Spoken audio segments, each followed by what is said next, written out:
Before we dive into the shadows of Tel Aviv and the operation that changed history, please make sure to subscribe to the channel and hit the notification bell. We uncover the stories the intelligence agencies don't want you to know, and you won't want to miss what comes next. The heat in Tel Aviv in late August is not just a weather condition.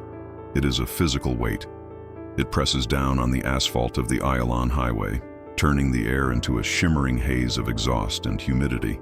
For Avi Golan, a man who had spent 30 years navigating these streets behind the wheel of a Skoda Octavia, the heat was just another passenger he couldn't eject. Avi was 54 years old. He was a man of routines. He drank his black coffee at 5 a.m. at a kiosk on Ibn Gabirol Street. He read the sports section of Yedioth Ahronoth before the sun fully crested over the city's skyline, and he prided himself on knowing people. In a city of spies, tech moguls, and drifters, a taxi driver is the ultimate observer. He sees them at their most vulnerable, late for a meeting, fighting with a spouse, or staring blankly out the window, thinking they are invisible. On this particular Tuesday, the radio was buzzing with the usual mix of frantic pop music and somber news bulletins. The year was 2004. The atmosphere in the country was tight, like a wire pulled to its breaking point. Security was heavy at the malls. Guards checked bags at coffee shops, and the eyes of the public were constantly scanning for the out-of-place bag, the nervous walker, the oversized coat in summer. Avi's taxi was empty. He had just dropped off a tourist at the Hilton and was cruising down Hayarkhan Street, looking for a fare to take him back toward the center. He spotted a man standing near the entrance of a smaller boutique hotel. The man raised a hand. The gesture was sharp, precise. Not the lazy wave of a beachgoer, but the commanding signal of someone used to being obeyed. Avi pulled over. The Skoda's air conditioning battled the influx of humid air as the passenger door opened. "Good morning," Avi said in Hebrew, glancing in the rearview mirror. The man slid into the back seat. He was dressed in business casual, a light blue button-down shirt, dark slacks, and expensive loafers. He carried a leather briefcase that looked worn but well cared for. He was clean-shaven, his hair graying at the temples, wearing wire-rimmed glasses that gave him the look of an academic or a mid-level architect.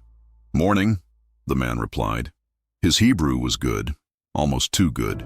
It lacked the guttural slang of the native Sabra, and it didn't have the rolling R of the Russian immigrants or the distinct lilt of the French. It was flat, standard, the kind of Hebrew one learns from textbooks and news broadcasts. "The Azrieli Center, please." "Traffic is terrible on the Ayalon," Avi warned, putting the car in gear. "Might take us 30 minutes. "I am in no rush," the passenger said. He placed the briefcase on his lap, both hands resting on top of it. He didn't pull out a phone. He didn't look at the scenery. He sat with a stillness that Avi found slightly unnatural. Most people fidgeted. They checked their watches. They sighed at the traffic. This man sat like a statue waiting for a museum to open. Avi merged into the chaotic flow of traffic. "Business or pleasure?" he asked. It was the standard probing question of every driver, a way to gauge if the passenger wanted to talk. "A bit of both," the man said. He looked out the window at the Mediterranean Sea flashing between the buildings. "It has been a long time since I was in Tel Aviv." "It changes every day," Avi said. "New towers, new restaurants, same humidity." The passenger offered a polite, tight smile in the mirror. "Yes, the humidity reminds me of home." Avi didn't ask where home was. He assumed Europe, perhaps Italy or Greece, given the look. But as they drove, a small detail caught Avi's eye. The man's watch. It was a Casio, cheap, digital, utilitarian. It clashed violently with the expensive leather shoes and the silk blend of the shirt. In Tel Aviv, status was a language. You didn't wear Italian leather with a soldier's watch unless you didn't care about the image or, and this thought nagged at Avi, you needed the watch for something other than fashion. Avi turned up the radio slightly. The news anchor was discussing tensions on the northern border, reports of movement near the blue line. "Always noise from the north," Avi muttered, testing the waters. "Never quiet." The passenger's eyes snapped to the rear-view mirror, locking with Avi's for a split second. "Noise is usually a distraction," the passenger said softly. The real events happen in silence. A chill, unrelated to the air conditioning, ran down Avi's spine. It was a strange thing to say, philosophical, dark. Avi gripped the steering wheel tighter. He was just a driver, he told himself. But he had served in the Golani Brigade in 1982. He had spent time in the mud of Lebanon. He knew that sometimes the things that didn't fit were the things that mattered most. The traffic on the Eilon highway had ground to a halt near the Peace Interchange. A sea of red brake lights stretched as far as the eye could see. Horns blared in a discordant symphony of frustration. "Accident ahead, looks like," Avi apologized. "This happens every day. Welcome to the big city." The passenger shifted slightly. For the first time, a crack appeared in his composure. He tapped his finger against the leather of the briefcase. A rhythmic tap. 1, 2, 3. 1, 2, 3. "Is there an alternate route?" the passenger asked. "Not really. Once you're in the chute, you're stuck until the exit. Unless you want me to get off at LaGuardia and cut through the neighborhoods, but that might be slower." "Do whatever is efficient," the man said. Avi signaled and began to inch toward the exit ramp. As he navigated the aggressive lane changes required to escape the highway, he watched his passenger closely. The man was sweating, just a fine sheen on his forehead, despite the cool air of the car. "You speak Hebrew very well," Avi commented, keeping his tone light. "But I detect an accent. Are you from the north? Maybe Haifa?" It was a trap, a gentle one. "I lived in Jerusalem for many years," the man lied. Avi knew it was a lie immediately. The Jerusalem accent had a melody, a specific way of handling gutturals. This man sounded like he was navigating a minefield with every syllable, ensuring he didn't step wrong. "Jerusalem is beautiful," Avi said. "Goldstone and history. I prefer the beach, though." They exited the highway and entered the tangled streets of South Tel Aviv. The scenery changed from glass skyscrapers to gritty workshops and peeling apartment blocks. "Turn left here," the passenger suddenly commanded. Avi frowned. "Azrieli is straight ahead. Left takes us into a dead end near the old industrial zone." "I need to make a stop first," the man said, his voice dropping an octave, becoming harder. "A quick errand. It is on the way." "You said Azrieli." "I changed my mind. Turn left." Avi hesitated. The instinct of a service provider warred with the instinct of a survivor. The man wasn't holding a weapon that Avi could see, but the tone was a weapon in itself. Avi signaled left. As they drove down the narrow street, passing mechanic shops and wholesale fabric stores, the radio news continued. The reporter was interviewing a military analyst about a recent interception of a weapons shipment in the Mediterranean. The shipment originated in Iran, the analyst on the radio was saying, and was destined for the Bekaa Valley. The passenger muttered something under his breath. It was soft, barely audible over the engine, but Avi heard it. Al-Kidbi. It was Arabic, the lie. Avi's heart hammered against his ribs. It wasn't just the word, it was the reflex. A man pretending to be an Israeli businessman or a European tourist doesn't reflexively mutter in Arabic at a Hebrew news report, and he doesn't call a report about Iranian weapons a lie unless he has a personal stake in the narrative. Avi's mind raced back to 1982. He remembered the villages in South Lebanon. He remembered the sounds of the radio intercepts. He remembered the specific cadence of the militia fighters. This man's Arabic mutter didn't sound like the Arabic of the Israeli Arab population in Jaffa or Nazareth. It was heavier, deeper. It was Lebanese. "You don't agree with the news?" Avi risked asking, his voice trembling slightly. The passenger looked up, realizing his slip. His eyes were cold, devoid of the earlier politeness. "The media always has an agenda, my friend. Don't you think?" "Sure," Avi said, forcing a laugh. "They sell papers. I just drive the car." "Just drive the car," the passenger repeated. "That is a good philosophy. Focus on the road, forget the rest." They were deep in the industrial zone now. The streets were quieter. The passenger pointed to a nondescript building with a faded sign. "Stop there. Keep the engine running. I will be 2 minutes." Avi pulled over. "I can't wait long. This is a no parking zone." "You will wait," the man said. He opened the door. "Or you will lose the fare." He stepped out, clutching the briefcase. Avi watched him walk toward the building. The man didn't walk like a businessman. He walked with his center of gravity low, his head on a swivel, checking the rooftops, checking the corners. It was a tactical walk. Avi looked at the meter. He looked at the man disappearing into the shadows of the building entrance. He looked at his phone. He had a choice. He could drive away right now, save himself, or he could trust the knot in his stomach that told him something catastrophic was in motion. He didn't drive away. Instead, he reached under his seat and pulled out a small notepad. He wrote down the time, the location, and the description of the man. Then, he dialed a number he hadn't used in years. It wasn't the police. It was his brother-in-law, Moti, who worked in security at Ben Gurion Airport. "Moti," Avi whispered, watching the building door. "Don't ask me how I know, but I think I have a ghost in my car." Moti's voice on the other end of the line was groggy, likely on a break from a shift. "Avi? What are you talking about? A ghost? Did you drink Iraq for breakfast?" "Listen to me," Avi hissed, his eyes glued to the entrance where the passenger had vanished. "I picked up a guy. Claims to be a businessman, accented Hebrew, claims Jerusalem but sounds different. Expensive clothes, cheap digital soldier's watch." He muttered in Lebanese Arabic when the radio mentioned the Bekaa Valley. "And Moti, he walks like a commando." There was a silence on the line. The joking tone evaporated. "Where are you?" "South Tel Aviv, Salami Street Industrial Zone." He went into a building. He left his briefcase in the car. "He left the bag?" Moti's voice spiked. "Avi, get out of the car. Now, move away from the vehicle." "No," Avi said, glancing at the leather case on the back seat. "It's not a bomb. He took it with him. Wait, no. He took a folder out of it. The case is here. He's coming back. He expects me to be here. If I run, he knows I suspect him." "Avi, if this guy is who your paranoia thinks he is, you are in danger. Describe him." "Height 1.75, graying hair, glasses, blue shirt. Looks like a professor, moves like a panther.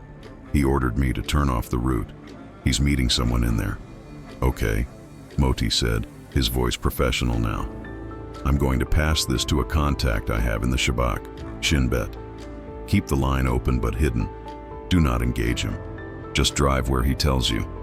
If he is Hezbollah, Avi, don't be a hero." "I'm just a driver," Avi repeated the mantra, sweating profusely now. The door to the building opened. The passenger emerged. He looked different. The tension in his shoulders was tighter. He had exchanged the folder for a small wrapped package that he shoved into his jacket pocket. He scanned the street, saw the taxi still waiting, and his posture relaxed infinitesimally. "He's coming back," Avi whispered. "I have to hang up." Avi ended the call and tossed the phone onto the passenger seat just as the back door opened. "Thank you for waiting," the passenger said. He sounded breathless, not from exertion, but from adrenaline. "Back to the original plan, Azrieli Center." "No problem," Avi said. His hands were shaking on the wheel. He gripped it until his knuckles turned white. "Everything okay with your errand?" "Fine," the man clipped. "Drive." As they pulled back onto the main road, the atmosphere in the car had shifted. It was heavy, suffocating. The passenger was no longer looking out the window. He was watching Avi. He was analyzing the back of Avi's head, watching his eyes in the mirror. "You seem nervous, driver," the man said softly. "Just the heat," Avi lied. "And the traffic. I hate being late." "We will not be late," the man said. "Timing is everything." Avi's mind was racing. Who was this man? A Hezbollah commander, here in the heart of Tel Aviv. It seemed impossible. The border was sealed. The security services were the best in the world. How could a high-ranking operative just hail a cab on Higher Khan Street? Unless he had been here for a long time. Or unless he had come in under a cover so perfect that no computer at the airport flagged it. Avi thought about the package in the man's pocket. Was it money? Intel? A trigger? "Tell me," the passenger said, leaning forward slightly. "You served in the army?" "Everyone served," Avi deflected. "Cook, in the logistics corps." "A cook," the man mused. "An important job. An army marches on its stomach, as Napoleon said." "Yes. What about you? Did you serve?" It was a bold question. "I served," the man said, but not in an army you would recognize. Foreign Legion, Avi joked weakly. Something like that. A resistance. The word hung in the air. Resistance. In Hebrew, the word hitnagdut can mean opposition or resistance, but the way he said it, with that faint guttural undertone, echoed the Arabic mukawama, the resistance, Hezbollah's name for itself. Avi realized then that this wasn't just a passenger, this was a test. The man was arrogant, confident in his disguise, perhaps even enjoying the game of cat and mouse in the belly of the beast. They were approaching the Azrieli Center, the massive triangular square and circular towers that dominated the skyline, a symbol of Israeli commerce and power. "Drop me at the train station entrance," the man ordered. The train station. Crowds. Security checks, but permeable ones. If he got into the train station, he could disappear. He could go to the airport, or Haifa, or disappear into the rush hour mob. Avi's phone buzzed silently on the seat. A text message. He risked a glance down. Unknown number. Keep him in the car. Do not stop. Stall. Avi swallowed dryly. Keep him in the car? How? He couldn't just lock the doors and drive to the police station. The man behind him was dangerous. If Avi deviated now, the man would react.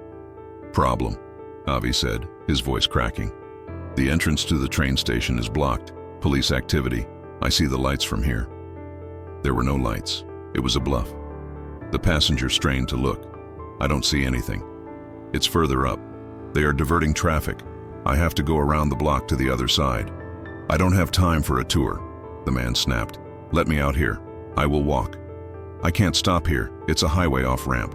Police will ticket me 500 shekels. Just 1 minute, I take you to the bridge. The passenger sat back, exhaling sharply. He checked the digital watch again. 1 minute. No more. Avi missed the exit. He stayed on the road, heading north. What are you doing? The man's voice was like ice. You missed the turn. Construction. Avi lied, sweat dripping into his eyes. New detour. Just started today. Don't worry, I know this city like the back of my hand. He was driving away from the crowds, away from the targets. But he was also driving alone, with a wolf in the back seat. And he had no idea if the cavalry was coming or if he was just driving to his own funeral. Inside the headquarters of the Shin Bet, the Israeli Internal Security Service, a room that had been quiet 10 minutes ago was now a hive of controlled chaos. Modi's tip had been escalated. The phone number Avi was using was being tracked in real time on a large digital map on the wall, a blue dot moving north on Menachem Begin Road. Who is the passenger? The shift commander, a woman named Yael, barked. Working on it, an analyst replied, fingers flying across a keyboard. We pulled the CCTV from the pickup point on Hayarkhan, running facial recognition now. The screen flashed with images. The man entering the taxi, grainy but clear enough. The software matched the facial structure against databases, criminal, immigration, terror watch lists. A red alert flashed, no direct match. He's a ghost? Yael asked. Wait, a senior analyst said. Run it against the 80s archival footage, South Lebanon. Cross-reference with the blurred images from the Tyre safe house raid in '98. The computer churned. A new image appeared. A younger man, bearded, wearing fatigues, standing next to Imad Mugnia, the arch-terrorist of Hezbollah. Bingo, the analyst whispered, his face paling. It's Khalil Ibrahim. Codename, the architect. Intelligence thought he was dead, killed in an airstrike in Damascus in 2001. He's not dead, Yael said, staring at the blue dot. He's in a Skoda on Namir Road. The room went silent. Khalil Ibrahim was responsible for the logistics of the Buenos Aires bombings. He was a mastermind of infiltration. If he was in Tel Aviv, it wasn't for a vacation. He was here to activate something massive. We cannot let him exit that car, Yael ordered. If he gets into a crowd, we lose him, or he detonates whatever he has planned. We need a tactical takedown, clean, no civilians. The driver? Someone asked. Avi Golan. He's a civilian asset now, Yael said grimly. We need to guide him. Is his phone open? We can push a voice connection to his Bluetooth if he has it turned on, or text. Text is too slow, he's driving. Get a Yamam counterterrorism unit team on an intercept vector, Glilat Junction. We take him there. It's open space. Back in the taxi, the atmosphere was toxic. You are lying to me, the passenger, Khalil, said. He reached into his jacket.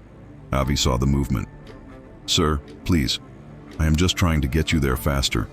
Look, the road opens up here. Stop the car, Khalil said. He pulled out a pistol.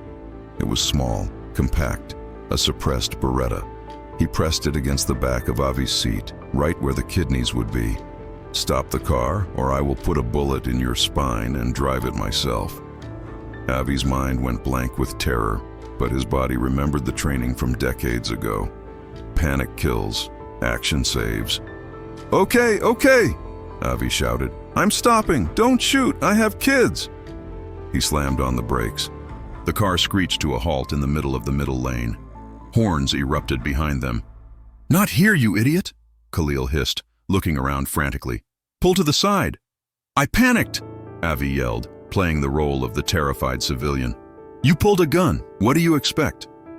The chaos outside, angry drivers shouting, horns blaring, created a shield. Khalil couldn't shoot him here, not with 50 witnesses staring at them. Move the car, Khalil whispered, the gun digging into the upholstery. Slowly, to the side. Avi put the car in gear. He crawled toward the shoulder. He looked at the phone. The screen lit up. Incoming call. Service center. Avi pressed the answer button on the steering wheel. Hello, SCOTA service, Avi said loudly. A woman's voice, calm and authoritative, filled the car speakers. Avi, this is Yael. Do not look at the phone. Listen to me. We are with you. The man in your car is a high-value target. We are 2 kilometers behind you. We need you to keep him in the car for 3 more minutes. Can you do that? Yes, the engine is making a terrible noise. Avi improvised, his voice shaking. I don't know if I can make it to the garage. Khalil leaned forward. Who are you talking to? The mechanic. The car is dying, Avi shouted at him. Can't you hear it? He revved the engine in neutral, making it whine and sputter. It was a performance of a lifetime. Avi, Yael's voice continued, cool as ice. Drive to the Glilat Junction. Take the exit for the cinema complex. The parking lot is empty at this hour. We will take it from there. Okay, I will try to limp it there, Avi said to the air. But bring the tow truck. He hung up. Khalil was scanning the mirrors. You have 1 chance, he said. Get us moving.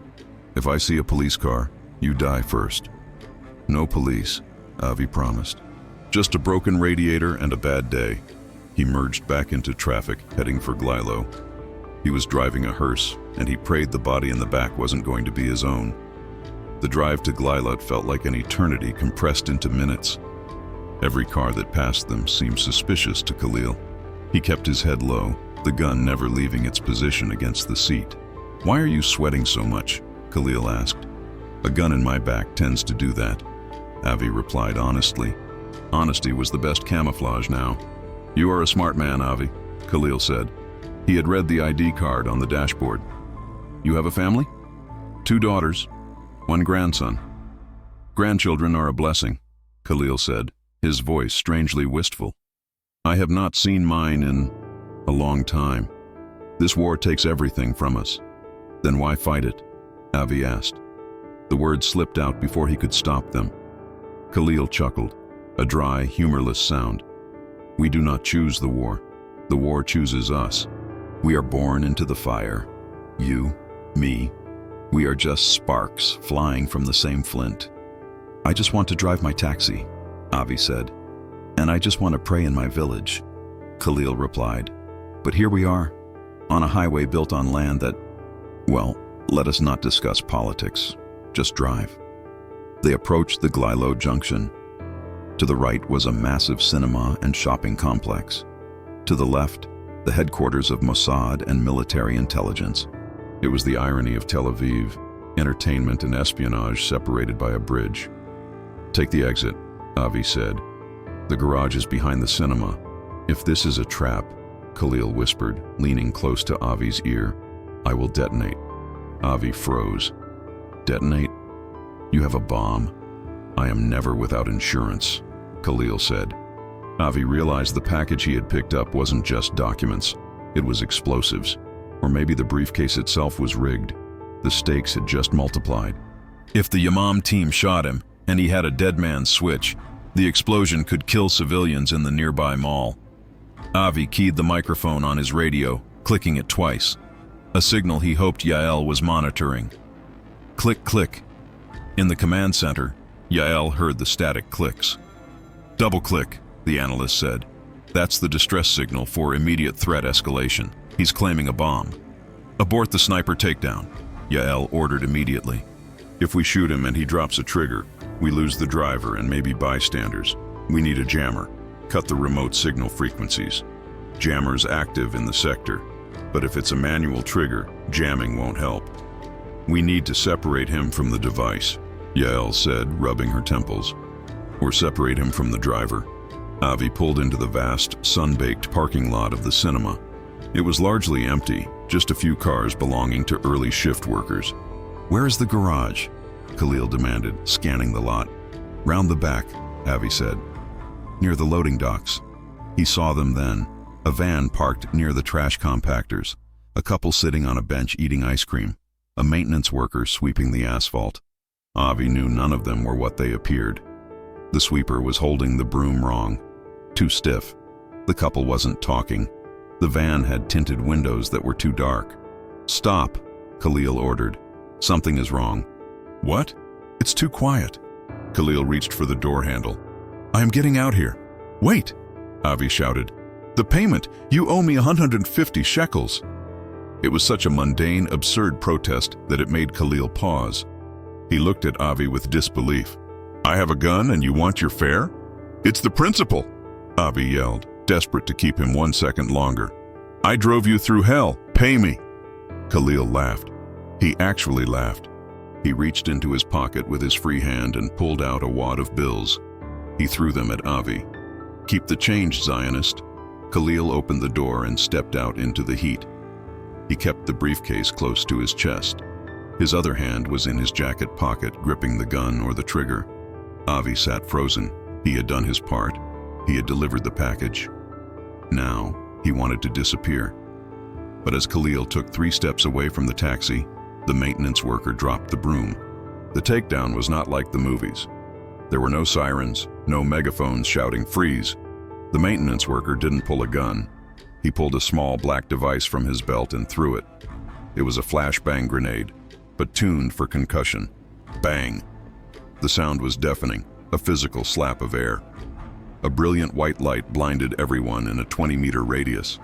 Avi ducked, covering his head. Khalil, disoriented by the blast, staggered. His glasses flew off. In that fraction of a second, the couple on the bench moved. The man launched himself forward with terrifying speed, tackling Khalil at the waist. The woman, who had been eating ice cream, drew a taser and fired. The prongs hit Khalil in the neck and shoulder. He convulsed, his muscles locking up. The gun in his pocket discharged. Thwip. A muffled shot that hit the asphalt. The briefcase flew from his hand, sliding across the parking lot. Secure the package, someone screamed. 2 more operatives burst from the back of the van. One carried a bomb containment blanket. He threw it over the briefcase. The other rushed to Khalil, who was pinned to the ground, writhing under the electric current. They zip-tied his hands and feet with plastic cuffs in seconds. A hood was placed over his head. It was violent, fast, and surgical.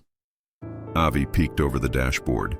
His heart was hammering so hard he thought he was having a heart attack. The woman who had fired the taser walked over to the taxi. She opened the driver's door. She looked like a college student, but her eyes were hard as flint. Avi? She asked. Yes, he croaked. Engine off. Step out. Hands visible. Avi obeyed. His legs were jelly. He stumbled out into the heat. Is it over? For you, yes, she said. She reached into her pocket and pulled out a badge. Shin bet. You did good, Avi. You did very good. They were already dragging Khalil toward the van. The briefcase was being handled by a robot that had rolled out of the van's rear. The bomb? Avi asked. We're checking it. You need to come with us, for debriefing. And for your safety. My taxi. We'll take care of the taxi. Come." She guided him toward a black sedan that had just pulled up. As Avi sat in the cool leather seat of the government car, he watched through the window. The van sped away with the Hezbollah commander. The bomb squad was cordoning off his Skoda and the briefcase. The parking lot was quiet again. The heat shimmered off the asphalt. Avi closed his eyes.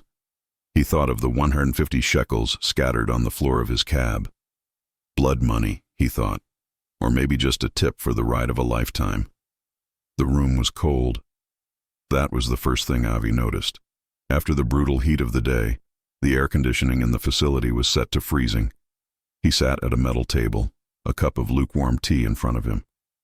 He wasn't under arrest, but he wasn't free to leave. He was in the gray zone, a witness to state secrets. The door opened. A man walked in. He was older, wearing a loose shirt and holding a file. He looked like a grandfather, the kind who feeds pigeons in the park. But Avi knew better now. In this world, the grandfathers were the most dangerous ones. "Avi Golan," the man said, sitting down. "My name is Gideon. I am the director." Avi's eyes widened. He knew who the director of Mossad was, or at least the rumors of him. "You have had a long day," Gideon said softly. "I just want to go home to my wife," Avi said. "You will, soon. But first, we need to understand everything. Not just what happened, but what you felt, what you sensed. Sometimes the intuition of a civilian is more valuable than a satellite image." Avi recounted the story. The watch, the accent, the Arabic mutter. The visit to the industrial zone. The industrial zone. Gideon paused. "We raided that building 10 minutes ago. We found a sleeper cell, 4 men, explosives destined for the train station and the Azrieli Mall, chemical precursors. If Khalil had reached the train station..." Gideon didn't finish the sentence. He didn't have to. "He said he had insurance," Avi whispered. "The briefcase," Gideon nodded. "It was rigged. A tilt switch. If the robot hadn't stabilized it..." "Well, you were sitting on a kinetic bomb, Avi." Avi felt sick. "Why me?" Avi asked. "Why did he pick my cab?" "Random chance," Gideon said. "Terror is random. That is its power. He saw an older driver, a Skoda. He thought you were invisible. He thought you were sheep." Gideon leaned forward. "But he forgot that in this country, the sheep are also wolves when they need to be." "I was terrified," Avi admitted. "Fear is a biological reaction. Courage is driving the car anyway." Gideon stood up. "We are going to release a cover story. A criminal underworld arrest, drug bust. No mention of Hezbollah. No mention of Khalil. If they know we have him alive, they will kidnap soldiers to trade for him. They must think he disappeared or died in an accident. So I tell no one. You tell no one. Not your wife. Not your brother-in-law Moti. We have already briefed him on the silence protocols. To the world, you had a flat tire and a bad day. And the taxi? The taxi is contaminated with forensic evidence.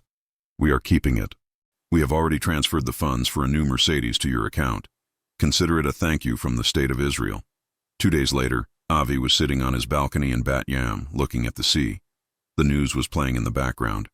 Police raid in South Tel Aviv foiled a major drug smuggling ring yesterday. 4 suspects detained. The lie was smooth. The public bought it. They went back to their coffees and their beach paddleball games. Avi sipped his tea. He had a new Mercedes E-Class parked downstairs. It was beautiful. Leather seats, powerful engine. But he hadn't driven it yet. His hands still shook when he held the keys. He thought about Khalil. The man was undoubtedly in a black site now, somewhere deep underground.